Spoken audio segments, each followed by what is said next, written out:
term. And that is okay, because the gist is for you to see that these theories all have something to do with cognitive resources.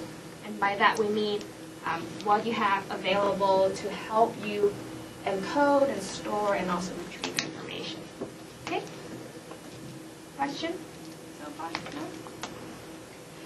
Because they're so similar, I'm going to present all 6 of them here on the screen now. But I'll go through each of them one after another. Now, the first point says older adults need more environmental support. What does environmental support refer to? What do you think? Am I talking about cues to recall? Thank you. So here I'm actually talking about cues, contextual cues, things that can help people memorize things better. And as you can tell, this is one of the reasons why perhaps people do much worse as they age in free recall. But they're still doing relatively fine in recognition. Like we said earlier, recognition gives you more cues. Whereas free recall, you have to initiate it on your own. You just have to come up with a word. Very often what happens, I've tested a lot of older adults, normal and also people with dementia. Sometimes the perfectly normal older adult would say, oh, like after 20 minutes I'll ask them, can you tell me all the words you can remember from the list I previously presented to you? They would be completely lost and terrified because they don't seem to be able to just come up with that one word. But if for some reason I don't think that's actually, I don't think I've actually done that because it's not allowed.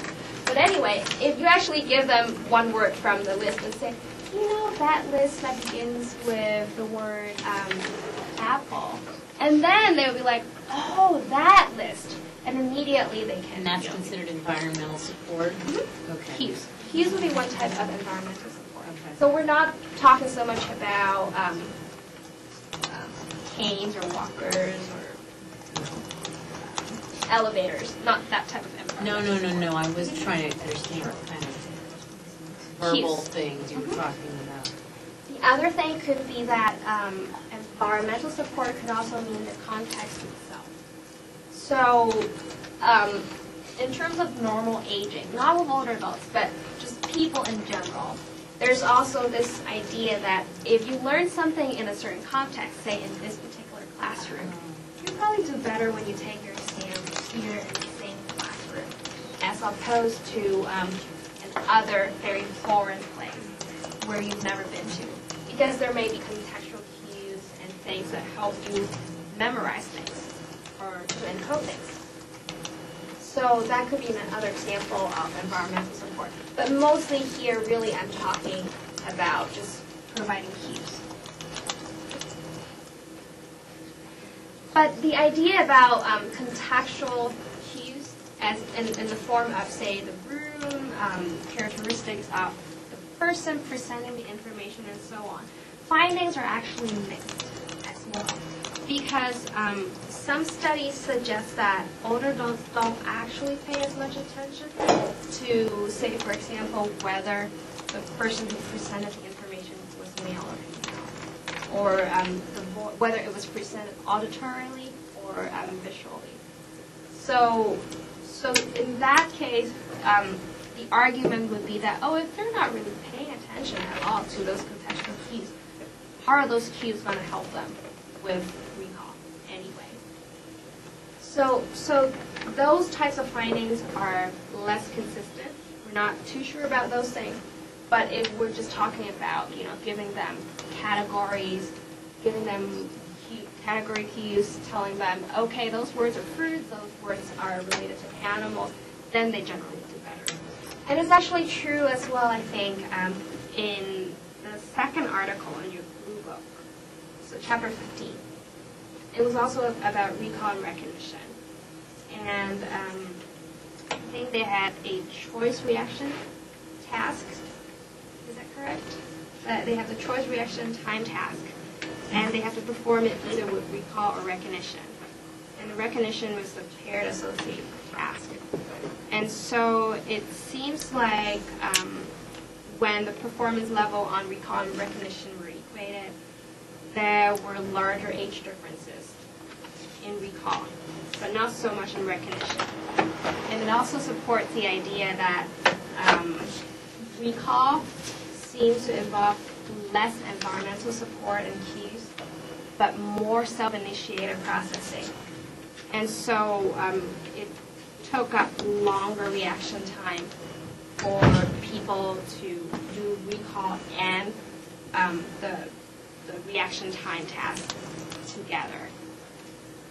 Does that sound familiar? Sort of? Okay.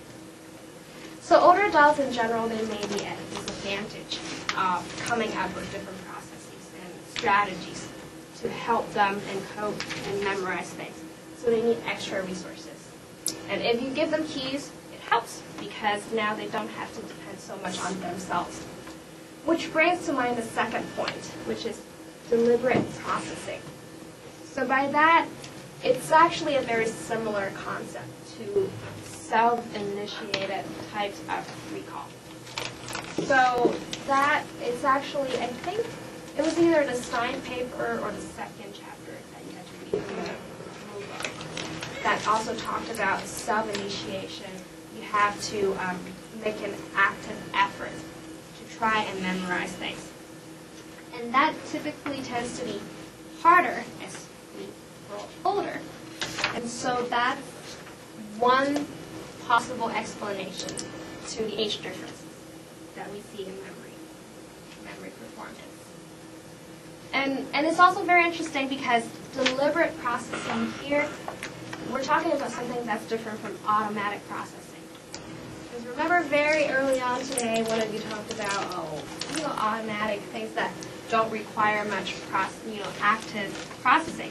So that's more automatic. And it's true. A lot of times if we're talking about memory that is it's mostly automatic in nature, we don't see as big of a decline or age difference. One example I can give, we didn't talk about that categorization. I don't think I've even brought up the point, the label of implicit memory versus explicit memory. But it is generally the case that implicit memory, which is more automatic, typically older adults are doing just fine. The age difference is much smaller. Automatic memory, implicit memory, or procedural memory. Very early on today, one of you mentioned all the memory of how to use microwave, for example. That can be a procedural memory. Although it would involve more steps. But riding a bike, that would be another example. Remembering how to perform certain tasks. Those things typically tend to be more implicit in nature, more automatic. When you learn how to ride a bike, I'm sure everybody has heard of this example before. When you learn how to ride a bike, it is not about knowing, okay, first I put my left foot on the paddle, and then I grab onto this, and then I start paddling. It's not about those things. You just learn. Because if you actually pay attention to the steps and try to tell yourself, okay, this is the next step. This is what I'm supposed to do. What's going to happen? You probably fall off the bike. Yeah.